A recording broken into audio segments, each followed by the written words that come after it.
I now call upon the esteemed moderator and panelists to take the topic forward to their deliberations. Thank you. Thank you, John, for setting the context for this panel discussion, disruption in the automobile industry. Well, you've seen his presentation. I think what disruption means really is that existing players are facing their Kodak moment. They are facing a threat to their very existence, and new players, new age tech players are looking at massive opportunities. And to discuss this, we have quite a wide and diverse panel over here, and I just want to kick this off quite quickly because a lot of us over here and we are running quite late. So on my extreme right, we've got Prashant Chandrasekaran, who's the business head, automotive and specialty coatings for the Indian subcontinent of AkzoNobel. We've got Shalu Junjunwala, who's the industry head of automotive for Google. We've got Arun Malhotra, the senior corporate advisor at Nissan India. And from my left, we have Mahesh Babu, a CEO, Mahindra Electric Mobility. We've got Rakesh Batra, the partner and national leader, Ernst & Young. We've got Sudarshan Sharma, industry lead for Facebook. And of course, representing all of you, we've got Manish Singhania, who is the honorary treasurer of FADA. So I'd like to kick this off starting with the OEMs and the traditional players who really are facing a big threat. And Arun, very quickly, as an OEM, how do you see the next couple of years or even the short-term future? There seems to be a lot of disruption and very, very difficult to forecast what's really going to happen, and how do you prepare for it? Well, when you talk of disruption, the way I see it, it's a new dawn, but it's a misty dawn. When we're talking of disruption, we have premeditated in our minds that disruption is going to happen through electric vehicles. I remember 3 decades back when I did my engineering, I did a course in alternative energies. And I was told in that the Wankel engine, which is the reciprocating engine, will overtake the IC engine in 10 years. I was told magneto-hydrodynamic energy will take the course. I was told geothermal energy will come in its big way. I was told tidal energy will come. None of it came. Solar energy was to come, it came time. So there will be a disruption, but what the shape of disruption is difficult to forecast and foretell. The other thing which I want to say, I don't want to limit disruption to only vehicle technology, because disruption is going to happen at 3 levels. One, clearly on vehicles, which we talk of. Second, disruption in terms of distribution channel, because that's where all the esteemed gathering is there. There's going to be a lot of disruption happening. And the third is a disruption which will be governed by, or which will be spearheaded by or inspired by the demographic social profile, whether it may be cab sharing, whether it may be not owning a car, various things. So it can be a very heady cocktail. It's difficult to predict the different facets of it. So rather than linking it to one, I would like to see disruption in various ways. And disruption can be negative, like a nuclear, when you have a nuclear neutron combined with a uranium, you have an atom bomb, or it can be produce power. So let the disruption not be something of dissipation and disintegration, but disintegration in terms of delight. That's the way I look at it.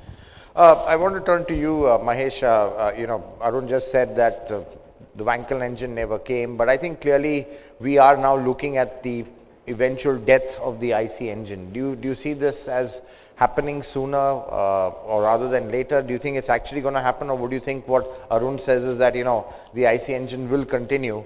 And I never said that. I said that things can difficult to predict. Well, okay, yeah, but difficult. I think what everyone is predicting is that the IC engine is definitely going to die. So I just want to bring you in on that. You've gone from IC engines to electric personally, and what do you think? Do you think it's a foregone conclusion that the IC engine is going to go in the next, 2030 is what we've been told is going to happen here. Very unlikely, but in let's say in the long term, do you think the battery technology, everything is going to evolve? A lot of people say it is, that cars at some point are going to be completely and fully electric for sure.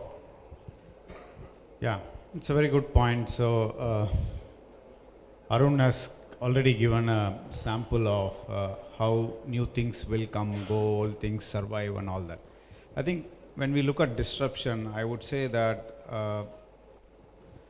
we have been doing constant improvement both on emission and efficiencies of IC engine for many years now. I think it has come to a tipping point where you cannot do beyond a point. And it has optimized so much that it has reached a point. And now we are, I would say, in the tip of that S-curve to jump to a new S-curve. Because the new S-curve is going to be completely different, what we call as, and the new technologies will change. One of them is electric. I'm not telling the electric alone will change the whole disruption, but I think when you see past disruptions, if a digital camera has become more popular, it's not just because of digital camera. The way in which we had home PCs helped the digital camera to percolate, and then iPads came, and then internet came, you can transmit photographs came. So there are a lot of dots combined together, the network effect, what we call as. The network effect will change the disruption. So electrical motor is a very efficient motor. You can hide from it for some time, but you can't run away from it. One day, because it's going to be very efficient. If combined together is more than 85% efficient when compared to 22% of IC engine. So it's a very efficient motor. The cost of batteries is coming down because what's happening of large investment going into electric batteries are making China, for example, 8 gigawatts to now 16 gigawatts. Every year they are doubling, tripling their capacity. So there is a cost of production is coming down. So we see something, and we have a challenge in our society on most polluted cities. So if you look at EV separately as a technology, it's a 100-year-old technology. We have seen that it's not nothing new. But today we have a pollution problem in India, and also many cities like China. China has become the largest EV market, not just because they want to do EV, just because they had challenges of pollution, and then they want to convert the technology to solve a societal problem. So if you look at what's happening in automobile today is transformation or disruptive transformation which is not seen for many years, I would say many decades. And it's good for the industry. The one who adapts quickly will jump the S-curve and go to the new one. The one who is always defending is going to lie back. That's what I would say. Okay, yeah, I think it's quite clear that this is probably the most disruptive age we've seen in the automotive industry ever since the car was invented in 1885. To turn to you to just understand what you feel are going to be the big key trigger points going forward, which can really change the way people buy, use, and just live with cars. Yeah, thanks, Hormuz. So I agree with Mahesh that electric vehicle is nothing new. It's been around for a very long time. What's really bringing it in the mainstream today is the disruption in the battery technology. So I think that's driving it. To what John said, autonomous, shared, electric, connected, I think all of that exists today. But what's at the heart of this disruption is really data. I think what's going to make a difference that we can all feel will be in data, and I think there's 4 different types of data that we need to, we need to be aware about, or that will be used to drive the future of mobility. I think there's vehicle data. So what's going on with the vehicle today? It's there somewhat in terms of telematics and onboard computers. But there's a lot of data that's being generated from the vehicle itself about its operations and efficiencies and wear and tear and all of that. I think the second type of data is trip data. Where is that vehicle going from point A to point B? How many times, how much time did it take, et cetera, et cetera. That's all trip level data. That's the second type of data. The third type of data, I think, is the city data. So if you think about going from A to B, what's the fastest way? Can I get all the information about traffic jams and intermodal transport connectivity? Can I go by bus from A1 to A2, then walk from A2 to B1, and then take a car from whatever, the intermodal transportation? That's what I mean by city data. So both traffic, parking, as well as intermodal transportation. That's the third type of data. And the fourth is the consumer data. How often do I travel? Where do I go? What do I do? You know, do I travel at day, at night? What are my driving habits? Insurance? I think all that has a, is related to the individual. So when all these different types of data get integrated, I think we will really feel the difference around the future of mobility. That's the first point. And the second point I'd like to say is, that I think there are beyond the vehicle, there are lots of, other developments that are happening with respect to ownership and sharing and ride sharing and all of that. So we at EY also have invested in a blockchain, a platform based on a blockchain technology, and the platform is called Tesseract, where potentially an individual does not need to own a whole vehicle. Why do you need to buy a full car, right? Why can't we own fractional part of the car? So it's going to facilitate fractional ownership, and across that platform you can share and transact value because it's a blockchain based platform, by individual consumers buying fractional parts or wholes of car.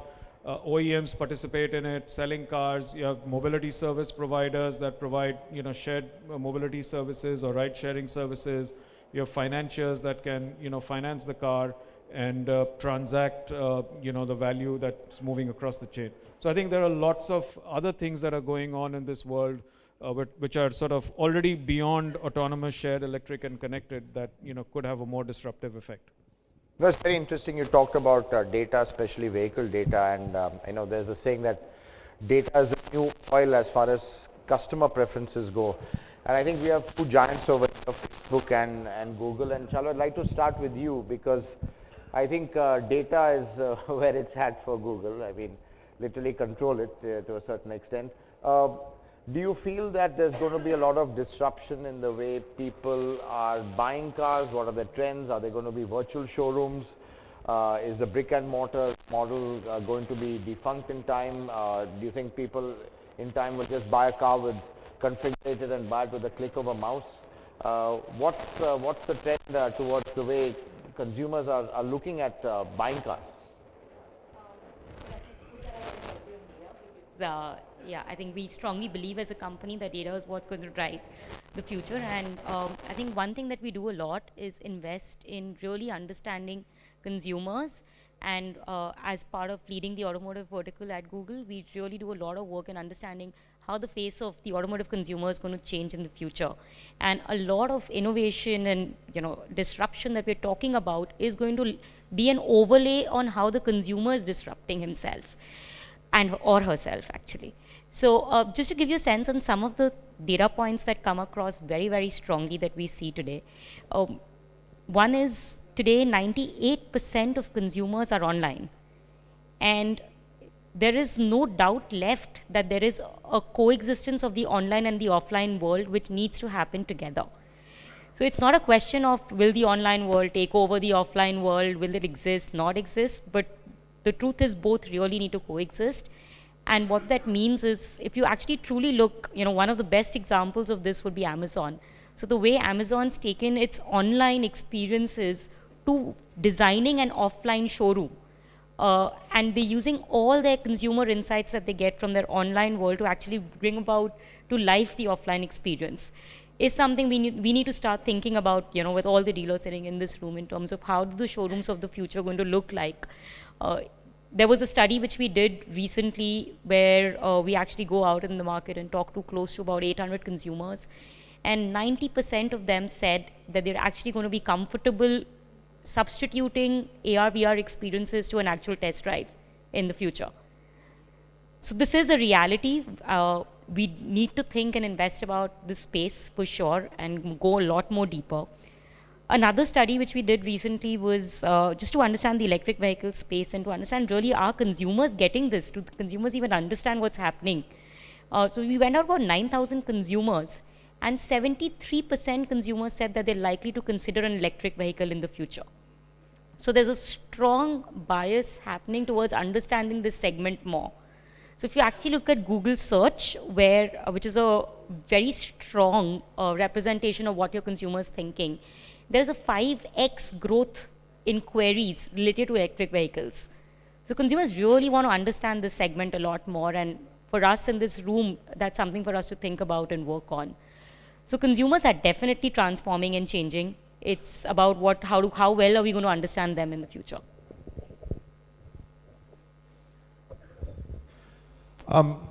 That's quite interesting to know that there's a 5-time interest in electric vehicles. Sudarshan, I'd like to turn to you also. I mean, what is your data or statistics saying? I mean, is everyone now buzzing about EVs much more right now, or are they just, you think it's just a fashionable thing, or are people actually considering them? I mean, there's not much choice yet, very few in the market, and obviously there are a lot of barriers still to it, but obviously there's a lot more interest in this, you know, the new technology. I think Manish breathed a little more easy when Shalu mentioned there were 5 times growth in queries for electric vehicles. But see, I think it's inevitable considering the basic issues that we're having. But as Mr. Malhotra mentioned as well, is it the only solution? Maybe, maybe not. There have to be a multitude of solutions that happen. Now, when we look at conversations around these topics on Facebook particularly, because we realize that it's also a very big influencer in terms of what you buy, because social proof in this country is very important. Right? So I am doing X, do other people subscribe to it or not? Do you support it or not? What's your opinion? So yes, definitely there is an upswing there. But I think, you know, I just want to segue for a second into a bit of data. I'm going out on a limb here because some of the dealers I used to service in my GM days are here, including some seniors, but I'm going to tell you, right? What has brought us here this far is not going to take you into the future. Now, let me tell you why. There is all this talk about ride sharing. When we talk to OEMs, we also find that the model mix and the variant mix has altered tremendously in favor of what fleet operators go towards, right? Now, that changes very fundamentally what experience you need to provide within your showroom. So some data points that came out in a recent study we did, you invited Google and Facebook, you'll get a lot of data in this session, right? But what we found is by 2020, 70% of automotive industry revenue, right, which is to the tune of $40 billion, will be influenced by digital and digital only, right? Question is, that means you have someone who's going to come to your showroom completely prepared on what to buy. I don't want to hear fuel economy is 15.5 kilometers to the liter, I know that, right? The interesting bit here is if your car ownership at an individual level is going to go out the window, then you have to adopt as a dealership a B2B model, because you're going to have a representative from Ola or an Uber or somebody else who comes up next who says, I am here to buy 5,000 vehicles in the city of Mumbai.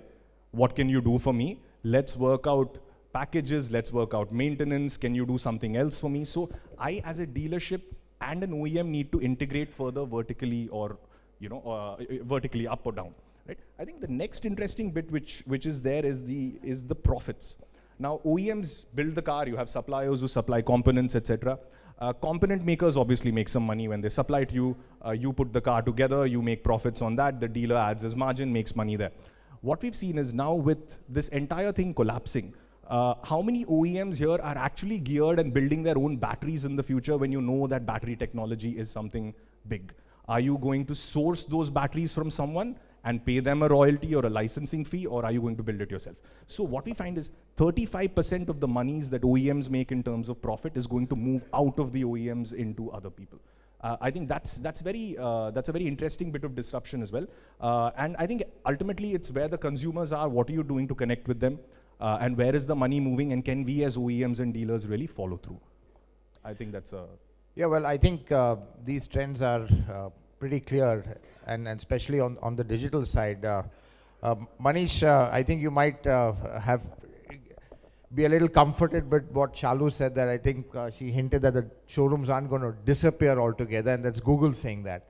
But again, at a dealership level, and you know, speaking for the community here, obviously all do have to adapt a lot, because people are, I mean, everyone's online. They are not buying cars online as yet, because I think there's a lot of look, feel, touch, and an emotional connect. But I think the whole buying experience, I guess, is changing. And how is the dealer community really adapting to this? See, dealer community for the past 1 year, I should say, is facing the maximum disruption. Started with demonetization and crazy things is happening after that. And every day, if I pick up a newspaper, something new or innovative is present in the newspaper. Nobody talks about IC engines or BS6, nobody talks about various kind of technologies that we see are present in Economic Times or Times of India, whatever paper or automotive segment. What is actually disturbing the dealers as such? Because Hurmaz, you need to understand we have very huge infrastructures. We've got massive showrooms, number of branches, number of outlets. What is really disturbing us, or what is making us think what will happen to all these things if we talk about higher digital penetration and maybe battery operated cars or other technologies coming in? And our president presented in his presentation that service revenues will definitely go down in the long term. So as a dealer principal or a dealer in automotive segment, what do we plan? What do we think about? Where do we go? That's it. That is what is disturbing us. That is what is making us think. So much, I mean, like changes in judiciary, judgments are coming, rapid judgments are coming, and you can see the environment, people talking about the environment impact. A lot of investment are going on all these factors also. So I really think it is on to the OEM to think a dealer has invested his money, a lot of money has taken loans from the bank, and with this advent of new technologies and new disruptions that are coming in, how he can safeguard his partner. Well, you raise a good point on all the policy disruptions that there are and really the flip-flops over there. Obviously, environment and safety, these are going to be driving forces. And Prashant, I'd like to turn to you because, from the aftermarket, things like, I mean, even paints, going from solvent-based to water-based. I mean, this does have an impact on companies like yours. So just want to understand, how do you gear up for this sort of, let's say, new way ahead where it's hard to predict sometimes? Arun said, so disruption need not be just related to electric, because every time I come on most of these forums in the last couple of years, I keep hearing electric is the disruption. But I think disruption predominantly is happening for two things. Number one is there's a time constraint and there's a space constraint in a place like India, whatever that we look. And that creates those forces and forces that we need to create. I think the primary change that we have seen in Indian market, and I take to the point that there's the attitude towards car ownership is changing. That has a significant impact on how people view service and how people will look at it. And that attitude is earlier, any analytics will show that next to home, the car was the next bought out item emotionally connected. And that's slowly going away because aggregators come in, people tend to change. And when that attitude towards car ownership changes, the attitude to service is also changing. And we are looking from a service background. Sustainability is also a disruptor that's coming in too. And we are clearly seeing the energy is getting questioned. So even when you are looking at a Paris Convention, when we're looking at a global, AkzoNobel has been told that we need to be an energy deficit company completely in the next 20 years. That's coming faster in India. So if it comes to a water bond, the body shops will have a question in terms of skill. Their investments becomes a major issue because you can't sustain with the current level of stuff. So two parts of it to your question. Number one is disruption is going to happen more from the way people look at cars. So, and Ola, someone spoke about it, his attitude towards service, he may not come the way you expect him to come. That might disrupt the entire value chain. And cars becoming more autonomous means OEMs may tend to get commoditized because the software is used by someone else. They need to pay some money. So where do they make the money? So either they partner or this thing, we're seeing that in GST, a whole lot of things coming under the OEM fold. So a whole lot of stuff will play around this ecosystem. Well, I think in this first round, I think electric seemed to be just a small bit of the troubles which everyone's looking at. Arun, I'd like to come back to you. You've heard what everyone has said, and I think there are immediate issues, especially, let's say, on BS6, for example, because that's really a big challenge. I mean, how much resource do you put into BS6 and how much do you put into full electric? Because both an IC engine and electric, it's got their own parts right now. Again, also with in this age of Ola and Uber, a lot of your sales are dependent, and especially some of your models. I think a large proportion of them are dependent on these aggregators. So again, you know, how do you kind of, that can be quite a risk, because they are essentially your largest customers and just a handful of them. Also in terms of brand, because if cars are going to get more commoditized, there's less an emotional appeal on them.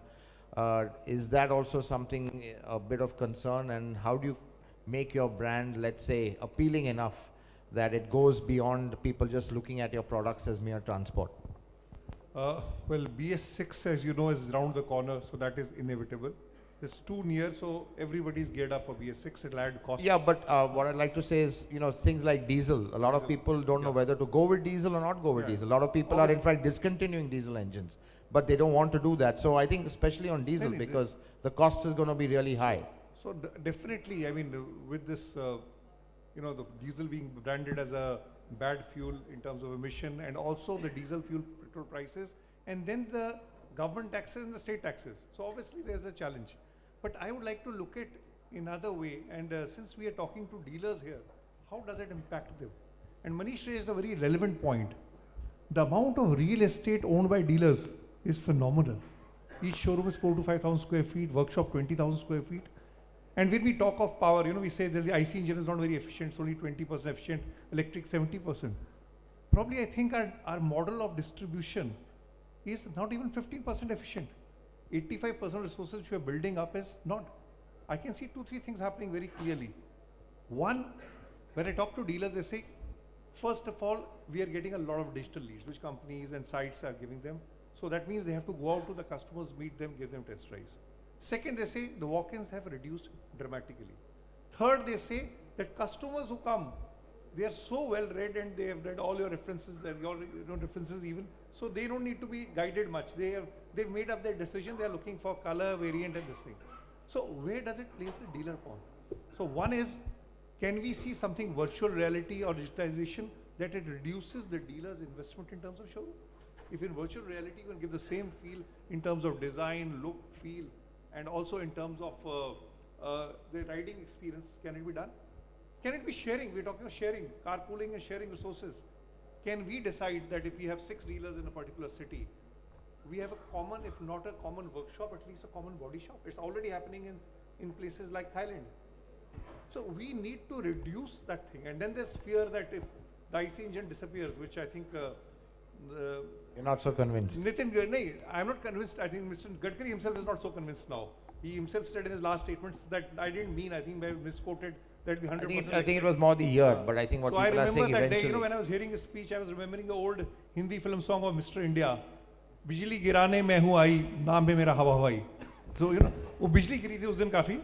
So what I'm saying is a lot is going to happen. So we need as OEMs and along with dealers to think of the distribution model. This is a highly inefficient distribution model in terms of investment, in terms of manpower. And even Shashi mentioned so how we can reduce this. Then we'll be more nimble-footed, more flexible to take care of it. I think it impacts everybody. And initially dealers used to think, okay, I build my real estate, but prices go up 20%. Now real estate price is also going down. So that's also not a soothing or a reinforcing factor. So I think it will make a difference. And with this concept of dealers doing all the research on Facebook or Google and being all well-read and all everything is there, the role of the dealer, the role of the salesman is becoming more as a facilitator rather than a person who's going to converter. So these are the changes which are going to happen. And in terms of technology, what you mentioned clearly, I think we are talking of ACEs. We think only Nadal serves ACEs, but A for autonomous, C for connected, E for emission, maybe electric or maybe ethanol, that's the new buzzword, and S for safety and security.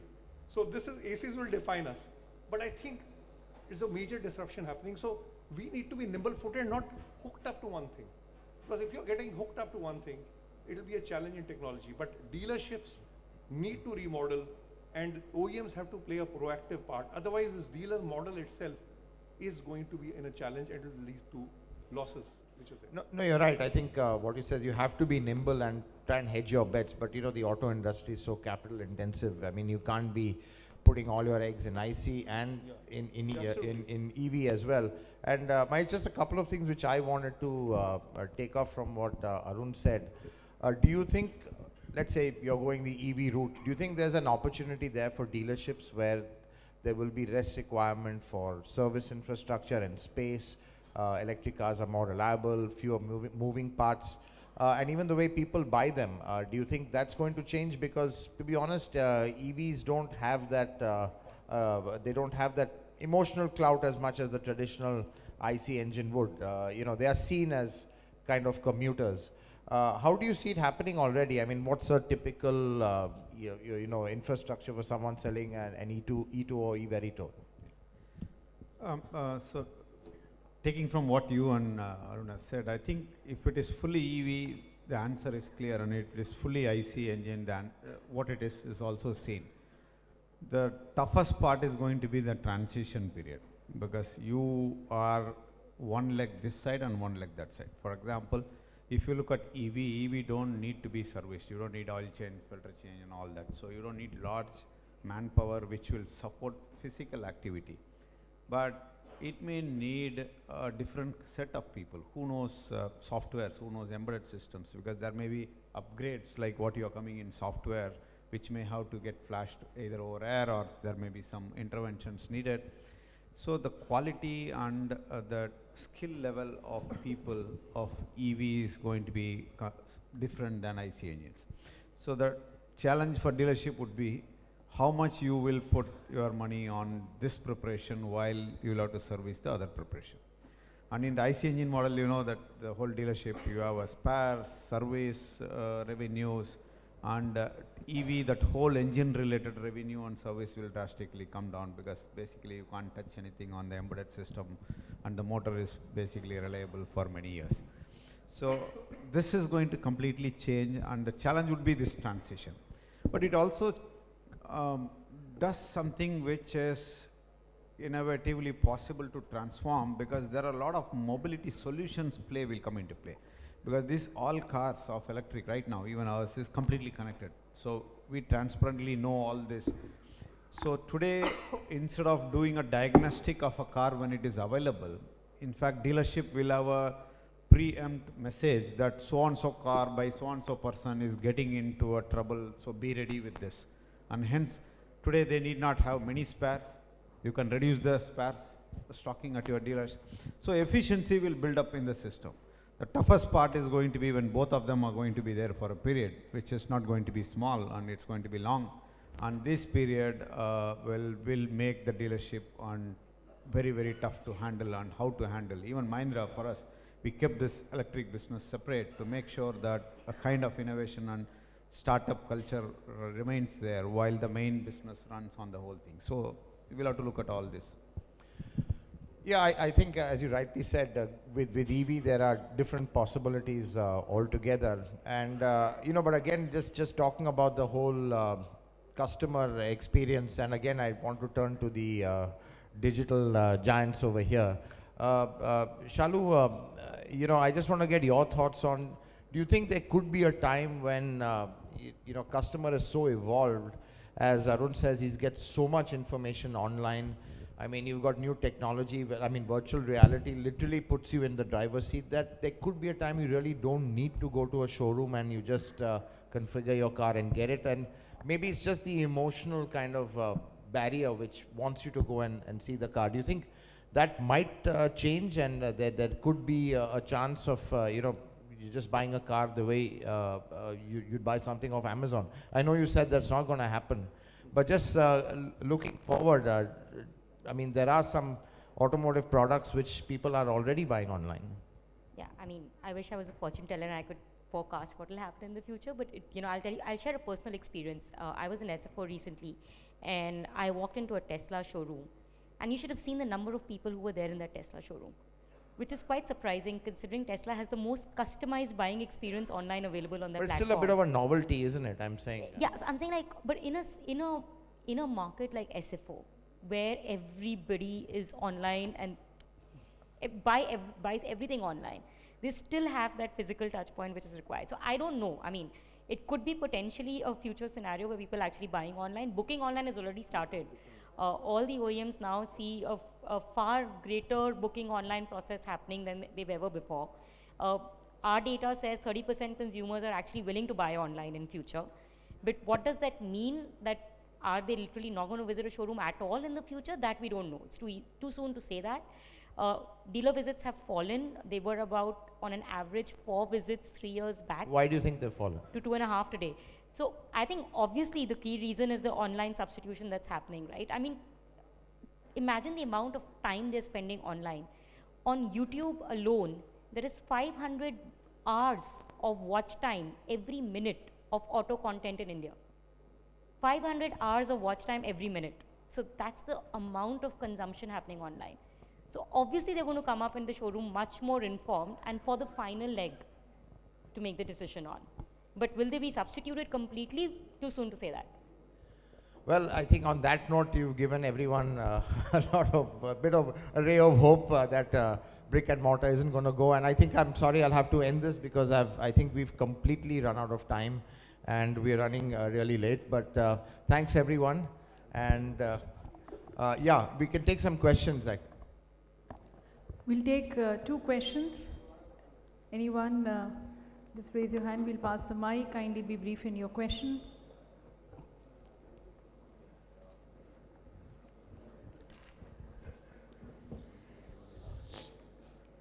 No Okay, questions, so I think. there's one hand there, so we take that. Okay, now I see 2 hands. Okay, one here, and can we pass the mics, please?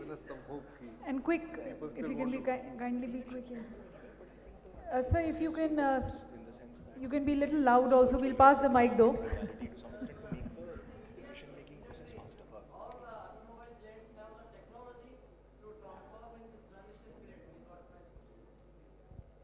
Sorry, could you, I didn't quite get the question. Do the Indian OEMs have the technology for this, possibly the EV technology? Just repeat the. Okay. Yeah, no, I think the question was, do the Indian OEMs have the technology to transform into the EV world? Is that right? Well, I think you're a pioneer in this in India, so I think you'd be best I think we will have no option. Either we will have technology and then take it to the next level, or we will get vanished over a period of time. So there is not a question at all. So we need to be prepared, whether it is an Indian OEM or a global OEM. To some extent, we can resist change what's happening in the market. The reality is it will change. So perform, prepare or perish. Last question, please. Yeah.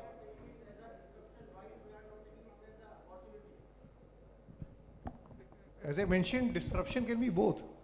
It can be delight, it can be disaster. So the way you manage it, so we take it both ways. So we're And I'm very confident for automobile dealers here, present here. This is certainly an opportunity. We are people who do business and we know how to earn money. Maximize opportunity. And we'll somehow or the other make a way with the, obviously. So Manish is having a very positive word, he's reassuring. We are on very safe wickets and we have the ability to adapt to all pitches like Virat Kohli has. And I think having this conference itself says that we are taking it as an opportunity. Absolutely, and on that note, I'd like of it being seen as an opportunity and not a threat, I'd like to end this session and thank everyone for taking part. Thank you.